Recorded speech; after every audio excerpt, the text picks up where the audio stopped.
Eve Harrow, second day of Jerusalem Conference in the Holy City of Jerusalem. I have the pleasure to have with me now Tzafrir Ronen, who is involved with so many things that we have to try and cull down and figure out one thing that he can talk about during this interview.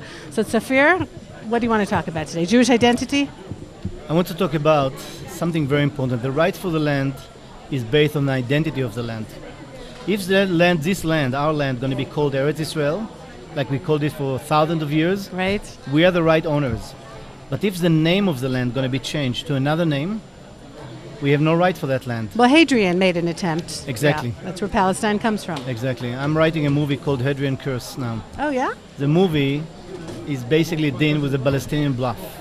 There is no Palestinian people, this is a bluff. This is Arabs like the rest of the world. They also said it about themselves. Arafat and every leader there said it's a bluff, but we don't want to listen. The biggest problem that mostly the left, convince ourselves there is two states for two nations, like George Bush already buy this myth. This is a big lie. And so you want to get to the bottom part of the problem, meaning that if we say that there is no you forget that Palestinian identity, because we don't even need to discuss that. But if there's no Palestinian nation that deserves their own homeland, and they weren't here before, then this whole peace process and all the things that we're doing today is meaningless. Doesn't need to be done. There is no peace process. Basically, the process is to lose the identity of the land. What the world is working, George Bush, Condoleezza Rice, the rest, is to take the identity from the Jewish people of the land. By the fact that today, Peace Now and Yossi Beilin and Geneva print maps of Eretz Israel, including Hebron, Shechem, Shiloh, Jerusalem, and print on that map in Hebrew printing in Israel, Palestine, it means they are the worst enemy we can ever have. Because what Hadrian did, it wasn't enough to kill the Jews and deport them from Judea. He wanted to take Judea from the Jews. And what these guys doing now, they take Judea from the Jews. This Yossi Beilin, when he came and he called it territories, Shtachim, yes. West Bank, which anything is Jordanian, but Judea. Everything but Eretz which means Israel. Jew. Right. Now I was in New York. I just came last night from New York, and I was asking people, "Where are you from?" They said, "I'm from Poland." So you're not from Poland. Where are you from before you came to Poland? Slowly we came that he's from Judea because he's Jewish. That's right. I say, you know where's Judea? I spoke to students, to young people. So we don't know where's Judea. You know the term West Bank, territories, right. occupied territories. Right. So of course I know this is your land. This land is my land. At the end of every conversation or every lecture they have, they ask me, okay, Tzafrir, what is your political plan? Like everybody asking peace plan. I say, how about something very simple? Our country is our country. How about that? And people were shocked because we don't even talk to ourselves with that simple terminology. Would you show me one American that's willing to give the last island in Alaska right. to create for Bin Laden Anybody, to create? anything. We are crazy people and we need a psychologist. Simple as that. We don't need leaders. I mean, the fight today in Eretz Israel is to keep the identity of the land. This is something that nobody heard, but this is the truth. Because the left, for 40 years, since the Six-Day War, what is saying? Occupied territories. What has been occupied? You occupy somebody else? Right. And when even Arutz Sheva, and we speak in Arutz Sheva, when using the term Palestinian, they make a huge mistake. And I wrote a few times emails. I said, stop it. I call them Arabs. There is no, they're also their identity. You know, when Arafat was asking, what is your border by Ariana Palachi? You know what he said? We don't talk about borders. Our nation is from the Atlantic Ocean to the Red Sea. What it mean? It means his nation, Arafat nation, is bigger than Europe. His nation have 22 countries. So his nation need another country? This is a big bluff. Look, after the Six-Day War, and they realized they cannot beat us with a force, they changed David to Goliath. And we ate this bluff.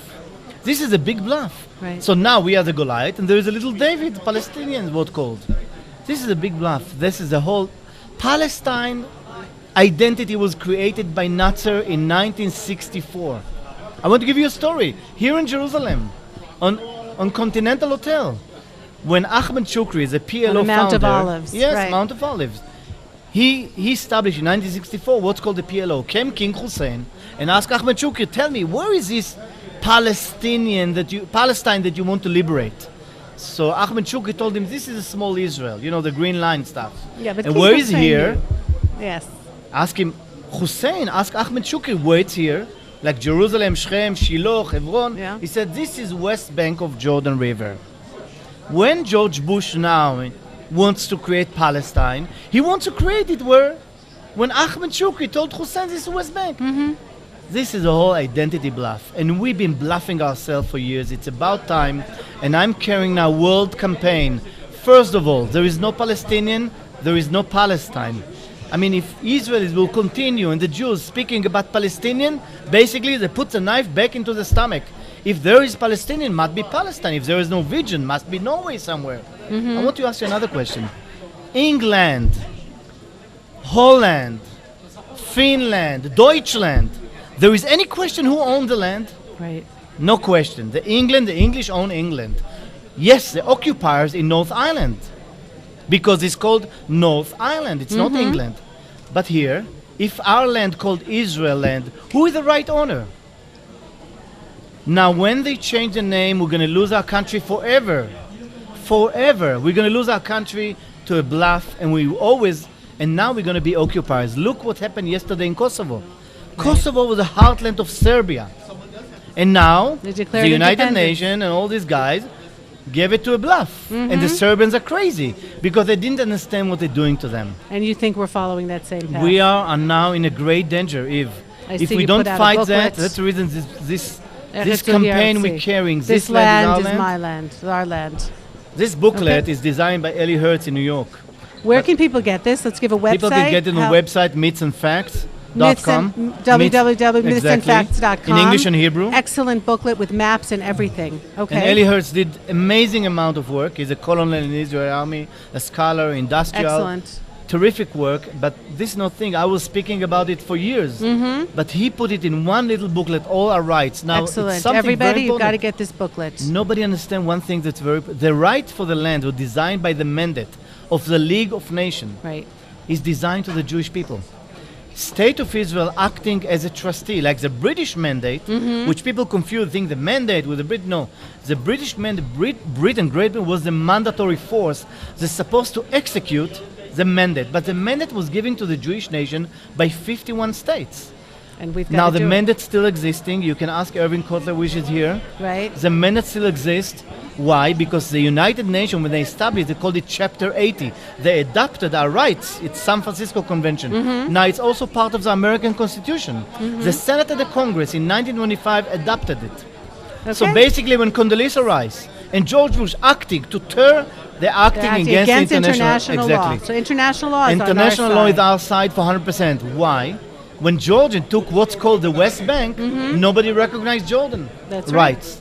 Only Britain and Pakistan. So we're it. We have the right, and this government, Ulmad and Tzipi Livni, because they're a bunch of ignorance, they're going to give these rights. And I'm telling the Jewish people, this is the last moment.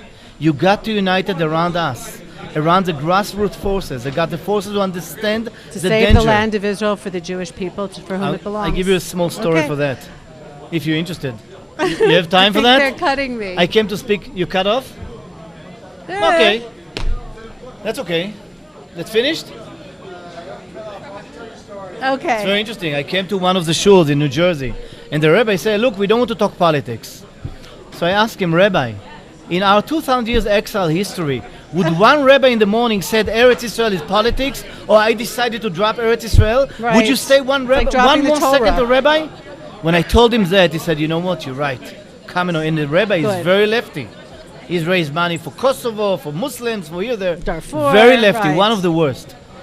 And I was speaking there, and I said, Eretz Israel is not a political issue. Without Eretz Israel, we are not a nation. Because without this identity... That's exactly the point, Tzafrir. That's exactly why they want to wrest it away from us. When I hear this convention bring all these lefties, the difference between left and right is very simple. The left thinks that our country is not our country, and we think that our country is our country. Okay. That's the whole story. Thank you. Thank you very much. Tzafrir Ronen, and really excellent booklet, www.mythsandfacts.org.